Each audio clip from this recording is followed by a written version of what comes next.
மாவட்ட வாரியாக பொறுப்பு அமைச்சர்களை நியமித்தார் முதலமைச்சர் விஜய். கூடுதல் விவரங்களை மகேந்திரன் வழங்கிட கேட்கலாம். மகேந்திரன், மேலும் விரிவான விவரங்கள்.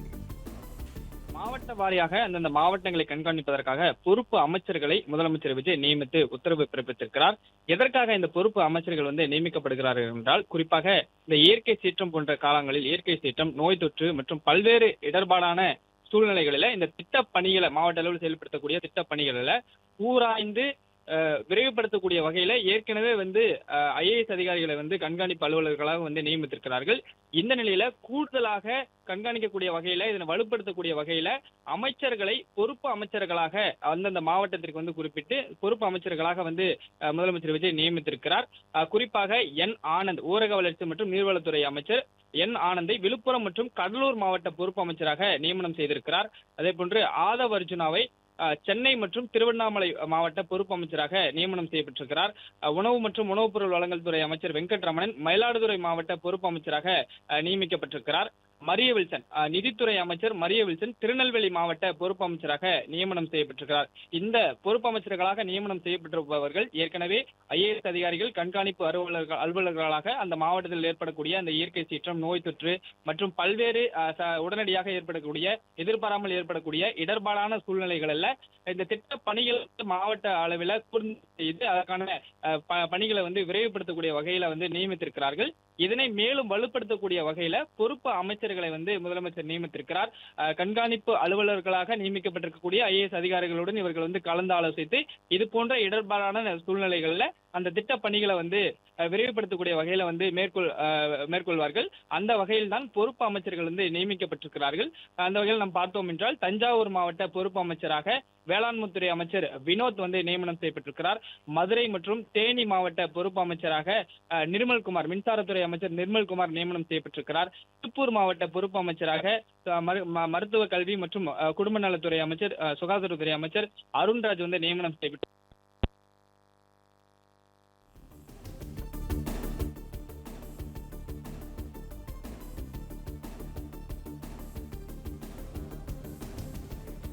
மாவட்ட வாரியாக பொறுப்பு அமைச்சர்களை நியமித்தார் முதலமைச்சர் விஜய். விழுப்புரம், கடலூர் மாவட்ட பொறுப்பு அமைச்சராக ஊரக வளர்ச்சித்துறை அமைச்சர் புசியானந்த் நியமனம் செய்யப்பட்டிருக்கிறார். தொடர்ந்து சென்னை, திருவண்ணாமலை மாவட்ட பொறுப்பு அமைச்சராக பொதுப்பணித்துறை அமைச்சர் ஆதவ் அர்ஜுனா நியமனம் செய்யப்பட்டிருக்கிறார். மயிலாடுதுறை மாவட்ட பொறுப்பு அமைச்சராக உணவுத்துறை அமைச்சர் வெங்கட்ரமணன் நியமனம் செய்யப்பட்டிருக்கிறார். விவரங்களை இணைப்பில் காத்திருக்கும் செய்தியாளர் மகேந்திரன் தொடர்ந்து வழங்கிட கேட்கலாம். மகேந்திரன், மேலும் விவரங்கள். முன்பு குறிப்பிட்டது போன்று செங்கோட்டையன் வருவாய் மற்றும் பேரிடர் மேலாண்மை துறை அமைச்சர் செங்கோட்டையன் ஈரோடு மாவட்டத்திற்கு பொறுப்பு அமைச்சராக நியமிக்கப்பட்டிருக்கிறார். இந்த ஈரோடு மாவட்டத்தில் ஏற்படக்கூடிய நோய் தொற்று, அதே போன்று இயற்கை சீற்றம், அதே போன்று எதிர்பாராமல் ஏற்படக்கூடிய இடர்பாடான சூழ்நிலை காலங்களில் ஐஏஎஸ் அதிகாரிகள் ஏற்கனவே கண்காணிப்பு அலுவலர்களாக நியமிக்கப்பட்டிருப்பார்கள். அவர்களுடன் இணைந்து அந்த பணிகளை மேலும் வலுப்படுத்தக்கூடிய வகையில், துரிதப்படுத்தக்கூடிய வகையில ஈரோடு மாவட்டத்திற்கு பொறுப்பு அமைச்சராக அமைச்சர் செங்கோட்டையன் நியமனம் செய்யப்பட்டிருக்கிறார். கோவை மாவட்டத்திற்கு அமைச்சர் சம்பத்குமார் பொறுப்பு அமைச்சராக நியமனம் செய்யப்பட்டிருக்கிறார். புதுக்கோட்டை மாவட்டத்திற்கு அமைச்சர் முகமது பர்வேஸ் பொறுப்பு அமைச்சராக நியமனம் செய்யப்பட்டிருக்கிறார்.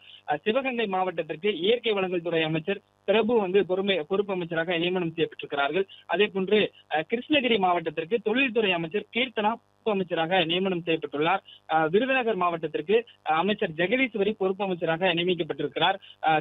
திருவாரூர் மாவட்டத்திற்கு விஸ்வநாதன், உயர்கல்வித்துறை அமைச்சர் விஸ்வநாதன் பொறுப்பு அமைச்சராக நியமனம் செய்யப்பட்டிருக்கிறார். அதே போன்று தூத்துக்குடி மாவட்டத்திற்கு அமைச்சர் ஸ்ரீநாத் பொறுப்பு அமைச்சராக நியமனம் செய்யப்பட்டிருக்கிறார். ராமநாதபுரம் மாவட்டத்திற்கு அமைச்சர் மதன்ராஜ் பொறுப்பு அமைச்சராக நியமனம் செய்யப்பட்டுள்ளார். சேலம் மாவட்டத்திற்கு போக்குவரத்து துறை அமைச்சர் விஜய் தமிழன் பார்த்திபன் பொறுப்பு அமைச்சராக நியமனம் செய்யப்பட்டிருக்கிறார். கன்னியாகுமரி மாவட்டத்திற்கு சுற்றுலாத்துறை அமைச்சர் ராஜேஷ்குமார் பொறுப்பு அமைச்சராக நியமனம் செய்யப்பட்டிருக்கிறார். தென்காசி மாவட்டத்திற்கு அமைச்சர் ராஜு, சுற்றுச்சூழல் மற்றும் காலநிலை மாற்றத்துறை அமைச்சர் ராஜு பொறுப்பு அமைச்சராக பணியாற்றுவார் என்று முதலமைச்சர் பொறுப்பு அமைச்சராக ராஜுவை தென்காசி மாவட்டத்திற்கு நியமனம் செய்திருக்கிறார். அதே போன்று விக்னேஷ் திண்டுக்கல் மாவட்டத்திற்கு மதுவிலக்கு மற்றும் ஆயத்தீர்வுத்துறை அமைச்சர் விக்னேஷ் திண்டுக்கல் மாவட்டத்திற்கு பொறுப்பு அமைச்சராக நியமனம் செய்யப்பட்டிருக்கிறார்.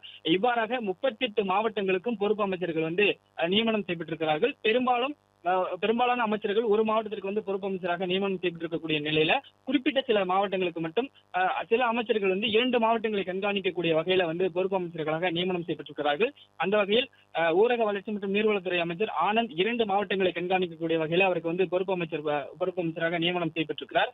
விழுப்புரம் மற்றும் கடலூர் ஆகிய 2 மாவட்டங்களுக்கு அவர் வந்து பொறுப்பு அமைச்சராக நியமிக்கப்பட்டுள்ளார். அதே போன்று அமைச்சர் ஆதவர்ஜனா சென்னை மற்றும் திருவண்ணாமலை ஆகிய 2 மாவட்டங்களை கண்காணிக்கக்கூடிய வகையில அவர் வந்து 2 மாவட்டங்களுக்கு பொறுப்பு அமைச்சராக நியமனம் செய்யப்பட்டிருக்கிறார். மேலும் ராஜ்குமார் வீட்டு வசதி மற்றும் நகர்ப்புற வளர்ச்சித்துறை அமைச்சர் ராஜ்குமார் வந்து தருமபுரி மற்றும் அரியலூர் ஆகிய 2 மாவட்டங்களை கண்காணிக்கக்கூடிய வகையில பொறுப்பு அமைச்சராக அவர் நியமிக்கப்பட்டுள்ளார். அதே போன்று மின்சாரத்துறை அமைச்சர் நிர்மல்குமார் மதுரை மற்றும் தேனி ஆகிய 2 மாவட்டங்களை கண்காணிக்கக்கூடிய வகையில அவரும் 2 மாவட்டத்திற்கு பொறுப்பு அமைச்சராக நியமிக்கப்பட்டுள்ளார். இவ்வாறாக ஒரு 4 அமைச்சர்கள் 2 மாவட்டங்களை கண்காணிக்கும் வகையில 2 மாவட்டங்களுக்கு பொறுப்பு அமைச்சர்களாக நியமனம் செய்யப்பட்டுள்ளார்கள். மற்ற அமைச்சர்களுக்கு ஒரு மாவட்டம் வந்து ஒதுக்கப்பட்டிருக்கிறது. அவர்கள் அந்த மாவட்டத்தில் ஏற்படக்கூடிய அந்த எதிர்பாராமல் ஏற்படக்கூடிய இடர்பாடுகள், இயற்கை சீற்றம், நோய் தொற்று மற்றும் பல்வேறு இடர்பாடான சூழ்நிலைகள்ல ஏற்கனவே கண்காணிப்பு அலுவலர்களாக நியமிக்கப்பட்டுள்ள IAS அதிகாரிகளுடன் இணைந்து அந்த பணிகளை வந்து மேற்கொள்வார்கள். இந்த பொறுப்பு அமைச்சர்கள் அந்த மாவட்டத்தில் ஏற்படக்கூடிய பணிகளை வந்து பார்க்க வேண்டும் என்பது அந்த உத்தரவில் வந்து கூறப்பட்டிருக்கிறது. மேலும் அந்தந்த மாவட்ட வளர்ச்சி பணிகளை துரிதப்படுத்தக்கூடிய வகையிலும் பொதுமக்களுக்கு சென்றடைய வேண்டிய நலத்திட்ட உதவிகளை கண்காணிக்கவும், அதாவது அரசு வந்து ஒரு நலத்திட்ட உதவிகளை வந்து நலத்திட்டங்களை அறிவிக்கிறது என்றால் அந்த நலத்திட்ட உதவிகளை எந்தெந்த மாவட்டத்திற்கு எந்தெந்த பொறுப்பு அமைச்சர்கள் வந்து நியமனம் செய்யப்பட்டிருக்கிறார்களோ அந்த துறை சார்ந்த அமைச்சர்களுடன் சேர்ந்து இந்த பொறுப்பு அமைச்சர்களும் அந்த மாவட்டத்திற்கு அறிவிக்கப்பட்டிருக்கூடிய நலத்திட்ட உதவிகளை மேற்கொள்ளக்கூடிய பணிகளை வந்து கண்காணிக்கக்கூடியது அவர்களுடைய பணி. அந்த பணியும் வந்து அவர்கள் வந்து மேற்கொள்ள வேண்டும். அது மட்டுமின்றி இயற்கை சீற்றம், நோய் தொற்று இன்ன பிற நேரங்களில் அவசர கால பணிகளை வந்து கூடுதலாக மேற்கொள்ளவும் வருவாய் மாவட்ட வாரியாக இந்த அமைச்சர்கள் வந்து நியமிக்கப்பட்டிருக்கிறார்கள். 38 மாவட்டங்களுக்கும் அந்த பொறுப்பு அமைச்சர்கள் வந்து நியமனம் செய்யப்பட்டிருக்கிறார்கள். இவர்களுடைய பணி இதுதான். அந்தந்த மாவட்டங்கள்ல வளர்ச்சி பணிகளை வந்து துரிதப்படுத்த வேண்டும். பொதுமக்களுக்கு சென்றடைய வேண்டிய நலத்திட்ட உதவிகளை வந்து கண்காணிக்க வேண்டும். இயற்கை சீற்றம் போன்ற காலங்கள்ல எந்த மாவட்டத்திற்கு வந்து இந்த குறிப்பிட்ட ஒரு மாவட்டத்தில் இயற்கை சீற்றம் ஏற்படுகிறது என்றால் அந்த மாவட்டத்திற்கு வந்து அந்த மாவட்டத்திற்கான பொறுப்பு அமைச்சர் அனைத்தையும் ஒருங்கிணைத்து அந்த பணிகளை வந்து மேற்கொள்ள வேண்டும். இந்த பணிகளை துரிதப்படுத்த வேண்டும். தேவையான உதவிகளை பொதுமக்களுக்கு செய்ய வேண்டும். அதே போன்று துறை அமைச்சரும் வந்து அந்த பணிகளை வந்து அவர் ஈடுபடுத்திக் கொள்ள